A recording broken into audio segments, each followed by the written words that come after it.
খরগোশটি কাশি দিল, তার বুকের সেলাইগুলো ছিঁড়ে ফেললো। ভীতু সন্তুষ্ট হয়ে সে দ্রুত ছিঁড়ে ফেলার জায়গার দিকে ইশারা করলো।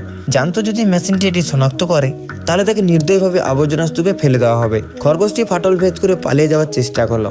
হঠাৎ একটি অ্যালার্ম বেজে উঠলো। তার উদ্দেশ্য পূরণ করার পরিবর্তে তাকে আবর্জনা স্তূপ ভেদ করে বাইরের জগতে পাঠিয়ে দেওয়া হলো। তার সামনে চমৎকার রাস্তাগুলির দিকে তাকিয়ে খরগোশটি বুঝতে পারলো না কোথায় যাবে।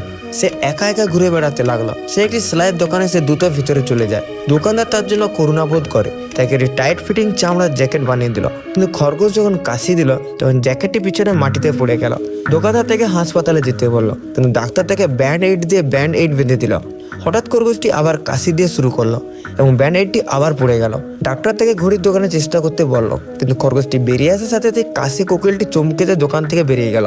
হতাশ হয়ে রাস্তায় হেঁটে গেল এবং অজান্তে একটি কষায়ের দোকানে পৌঁছে গেল। সে ভিতরে গিয়ে তদন্ত করতে চাইলো, কিন্তু মালিকের চিকেন কাটা দেখে সে ভয়ে বাইরে চলে এলো। খরগোশের বস হুঁচুট খেয়ে পড়লো এক সুতোর উপর। খরগোশটি লাল সুতোর উৎস খুঁজে বের করার সিদ্ধান্ত নিল। ঠিক তখন একটি মোটরসাইকেল পাশ দিয়ে চলে গেল এবং লাল সুতোটাকে এগিয়ে দিল। খরগোশটি বাতাসে উড়ে উড়ে গেল। সে বাধা এড়িয়ে সামনের গাড়িগুলির মধ্যে দিয়ে চলে গেল।